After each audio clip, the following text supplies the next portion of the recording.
सात संगत जी, प्यार से कहना जी, धन निरंकार जी। सात संगत जी, बहुत पुराना भजन है, हम लोग गाते हैं। घर ही में मंदिर बनैबो, मंदिरवा में का करे जइबो। सासु हउवे गौरा, ससुर शिव शंकर, उन्हीं के जल नहवैबो, मंदिरवा में का करे जइबो। सात संगत जी, कहीं ऐसा ना हो कोई घर मंदिर छोड़कर हमारा ध्यान कहीं और मंदिर में चला जाए। ये हमारा घर भी एक मंदिर है, मेरा मन भी एक मंदिर है। और हमारे घर में भी राम है, मेरे मन में भी राम है। अपने घर के राम को भी पहचाने और अपने मन के अंदर राम को भी पहचाने। सात संगत जी, पहला हमारा कर्तव्य बनता है कि अपने परिवार का सेवा करना, बड़ बुजुर्गों का आदर सत्कार करना। अगर ये भजन कहती है कि सासु हउवे गौरा, ससुर शिव शंकर, तो ये बात सच है। ये हमारे अन्नदाता हैं। पहला गुरु या भगवान मेरा यही है, तो हम इनको छोड़कर कहीं नहीं जा सकते। सावधान रहना, अपने बुजुर्गों को घर में छोड़कर कोई दूसरी मंदिर ना देखना। पहले अपना मंदिर देख लेना, अपने भगवान का पूजा करके ही तो कहीं और मंदिर में जाना। दूसरी कड़ी है, दीदी हउवे गंगा, बीबिया हउवे जमुना, उन्हीं के पियरी चढ़ैबो, मंदिर हम का करे जइबो। ये हमारी ननद है ना, हमारी जो बहन है ना, एक गंगा है तो एक जमुना है।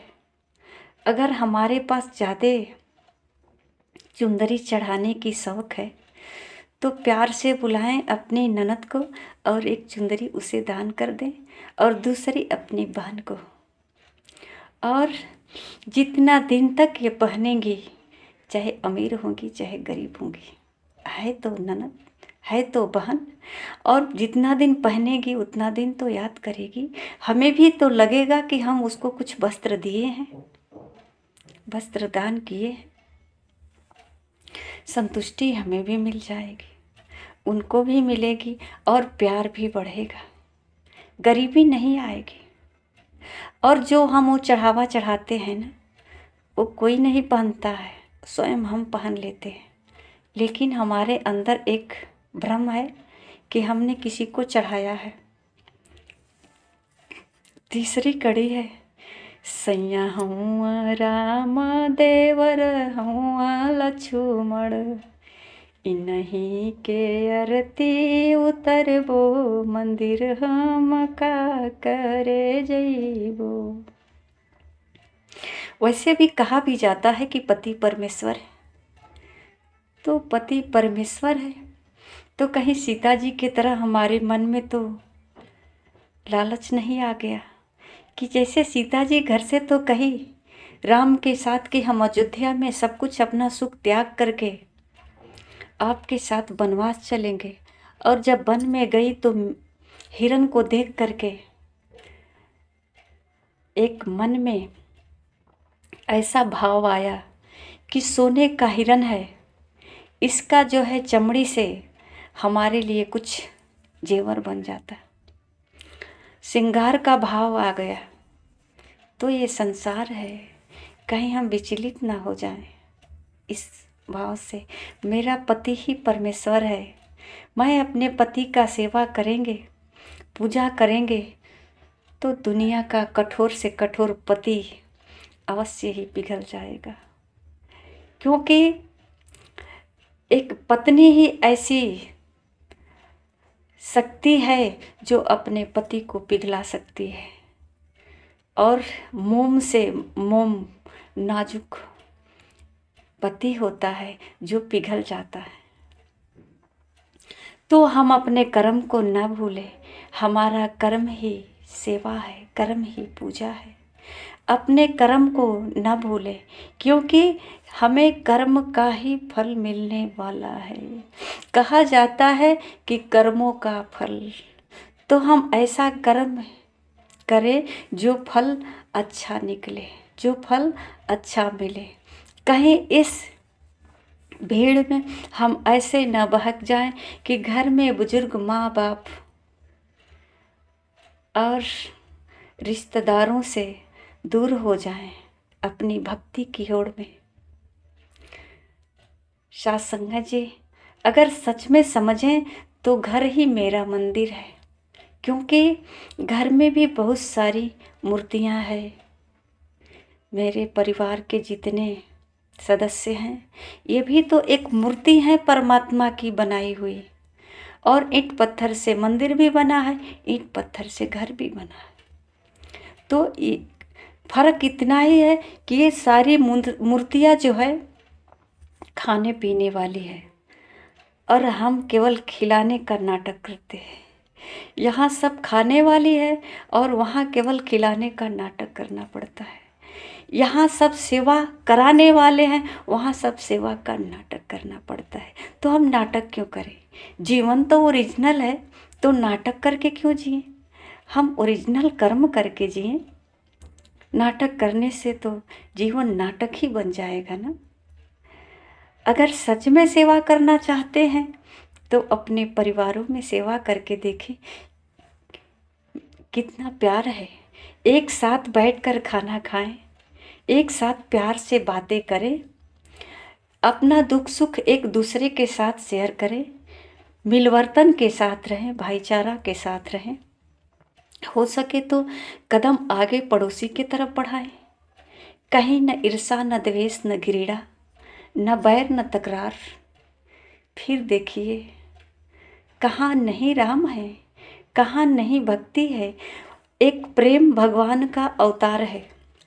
तो अगर हमारे घर में सही मायने में प्रेम हो जाए तो भगवान राम को आना ही पड़ेगा। हमारे घर में भगवान राम को आना ही पड़ेगा, और आना नहीं, आए हैं। ये तो हर समय हमारे घर में हैं, पर हमारे पास वो नज़र नहीं जो हम भगवान राम को परख पाए। केवल कहते हैं कि माता पिता भगवान होते हैं, पति परमेश्वर होता है। जिसका पति पैसा कमा कर देता है उसका पति परमेश्वर होता है, और जिसका पति जुआ खेलता है वो कैसे परमेश्वर हो सकता भला? कोई परमेश्वर जुआ खेलता है क्या? परमेश्वर तो धनवान है, धनी है, पैसा कमा कर लाता है। तो पति कोई परमेश्वर हो ही नहीं सकता। परमेश्वर तो कोई और है।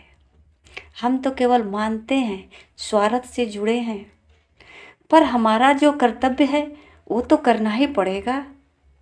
हम तो सेवा करेंगे अपने सास ससुर का, माता पिता का, इससे तो मुख नहीं मोड़ सकते। ये तो कभी झूठ नहीं हो सकता, ये तो करना ही है। हम तो माता पिता का सेवा करेंगे, बड़े बुजुर्गों का सेवा करेंगे, कदर करेंगे, छोटे बच्चों का जो भी है, जो अपना कर्म है वो तो करेंगे। हमारा कर्म यही है। चाहे कोई भगवान का नाम का जाप करें, कर्म नहीं झूठ हो सकता है। कर्म हमारा यही है। हम अपने घर का सफाई करें, अपने घर में रहने वाले सदस्यों के साथ प्रेम करें, सेवा करें, सत्कार करें, सम्मान करें। सम्मान करेंगे सम्मान मिलेगा, प्यार करेंगे प्यार मिलेगा, सेवा करेंगे सेवा होगा, हंसेंगे हंसाएंगे खुद हंसेंगे। साथ संगत जी, अब क्या चाहिए हमें?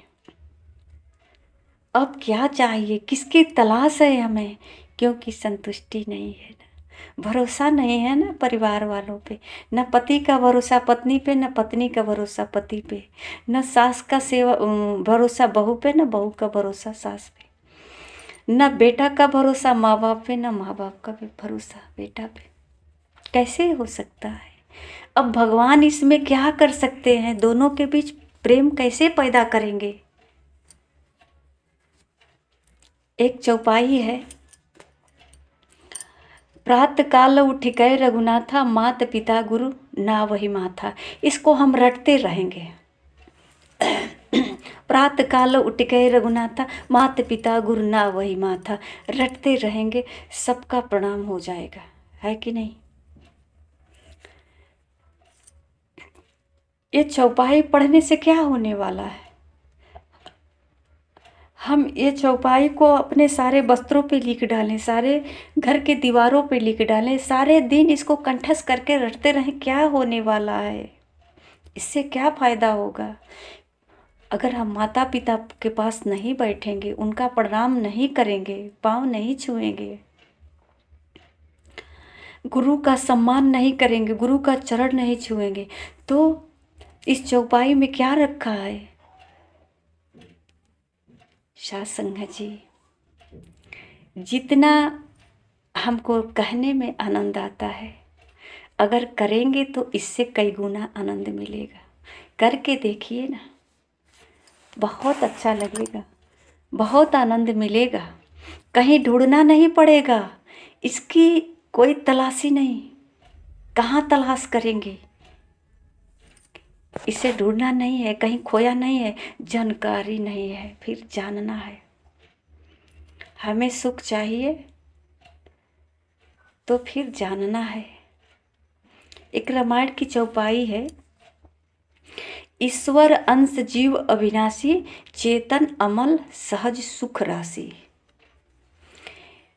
ये परमात्मा सुख का रास है,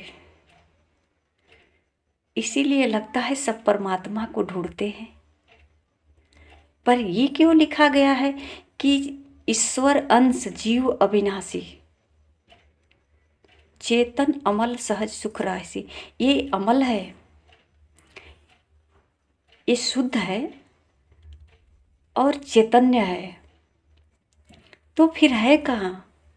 कैसे? किसी ने जाना इसके बारे में, तभी तो लिखा। हम ये तो जानते हैं कि परमात्मा दयानिधि है, करुणा निधान है, ये हमें कुछ देगा, हम जो मांगेंगे वो सब कुछ देगा। क्या चाहिए हमसे? पुत्र चाहिए तो पति के पास जाना ही पड़ेगा, तभी तो पुत्र भगवान देंगे। अगर हमें धन चाहिए तो धन के लिए तो परिश्रम करना ही पड़ेगा, तभी तो घर में धन आएगा। अगर माता पिता चाहिए तो माता पिता तो परवरिश किए हैं, हम उनसे दूर हो गए। प्यार चाहिए तो माता पिता का प्यार करेंगे, तो प्यार हमसे अपने बच्चों से भी मिलेगा, माता पिता से भी मिलेगा, पूरे रिश्तेदारों से भी मिलेगा।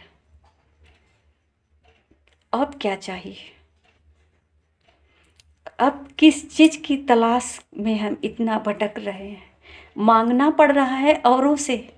पुत्र मांगना है तो बाबा के पास जाएं, पुत्र मांगना है तो सोखा के पास जाएं। क्या मेरे पति के पास शक्ति अब नहीं रह गई है?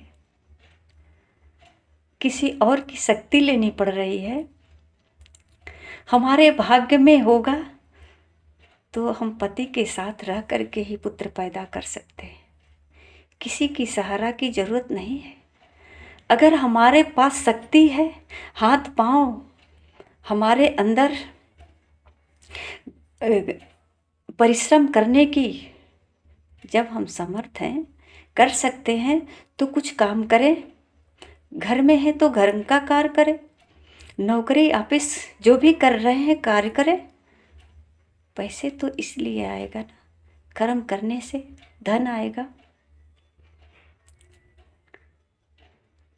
और प्यार तो प्यार करने से मिलता है। साथ संगत जी, सब कुछ हमारे पास है, हमारे घर है, मंदिर भी हमारे घर है और भगवान भी हमारे घर है। कहीं और जाने की ज़रूरत नहीं है। हाँ, अगर कहीं जाने की ज़रूरत है तो जानने की ज़रूरत है। हमें जानकारी होना चाहिए कि हम मांगते क्या हैं और किससे मांगते हैं। अगर हम भगवान के सामने एक भगवान का फोटो रखे हैं या भगवान के मंदिर में जाकर कहते हैं हे भगवान मुझे धन दे दो, तो भगवान कैसे कहेंगे कि तू जा, खेत है तो जाकर खेत में काम कर, धन आ जाएगा। पढ़ा लिखा है तो नौकरी कर, किसी फैक्ट्री में जा या कोई बिजनेस धंधा कुछ भी कर, पैसा आएगा। ये बात तो घर वाले भी कहते हैं, माता पिता भी कहते हैं। माता पिता इसीलिए तो शादी किया बेटा बेटी का कि तुझे पुत्र पैदा होगा, और माता पिता इसीलिए तो पढ़ाया लिखाया कि तू धन कमाएगा, और माता पिता इसीलिए तो पैदा करके तेल मालिश किया, बड़ा किया, तुझे स्वस्थ किया कि अब तू शक्तिमान हो जा, बड़ा हो जा, तुम्हारे पास तन से भी स्वस्थ हो जा, मन से भी स्वस्थ हो जा, धन से भी स्वस्थ हो जा। तुम्हें प्यार चाहिए तो सबसे मिलकर रहो। ये तो काम माता पिता खुद ही कह देते हैं। माता पिता ये तो बताते ही हैं। अब क्या हम जानना चाहते हैं जो इतना भटक रहे हैं? क्या चाहिए ये हम पहले जान लें। हम ढूंढ क्या रहे हैं, आखिर हमारा संतुष्टि है किस में, क्या तलाश कर रहे हैं? अगर कुछ और तलाश कर रहे हैं तो जिंदगी में कभी संतुष्टि नहीं मिल सकती। प्यार चाहिए तो प्यार घर में है। धन चाहिए तो हमारे संदेशा देने वाले, सलाह देने वाले और सिखलाई देने वाले माता पिता से बढ़कर कोई गुरु नहीं है। प्यार देने के लिए पत्नी से, बहन से कोई ज़्यादा प्यार देने वाला नहीं है। माता पिता से कोई अधिक प्यार देने वाला नहीं है। बच्चों से कोई अधिक प्यार देने वाला नहीं है। माँ से निस्वार्थ प्रेम मिलता है, पर हमको प्यार चाहिए तब ना। हम तो रोजगार चाहते हैं, प्यार के नाम पे व्यापार करते हैं, इसलिए संतुष्टि भी नहीं मिलती है और मिलेगी भी नहीं। सत्संग जी, कहने में जो त्रुटियाँ होगी क्षमा करना। मेरे कहने का मतलब किसी को ठेस देना नहीं है। बस यही चाहते हैं कि सब लोग अपने परिवार से नाता जोड़कर रखें, अपने घर से नाता जोड़कर रखें, क्योंकि घर रहेगा तो संसार रहेगा। पूरे संसार से हमारा रिश्ता है, पर घर वालों से रिश्ता नहीं है। तो इस जिंदगी का कोई वो नहीं। अगर पूरे दुनिया का घर है पर मेरे लिए कहीं ठहराव नहीं, तो इस जिंदगी का कोई मोल नहीं। हम अपने आप को समझें और अपने मानव जीवन का कदर करें। सत्संग जी, प्यार से कहना जी। धन्य निरंकार जी।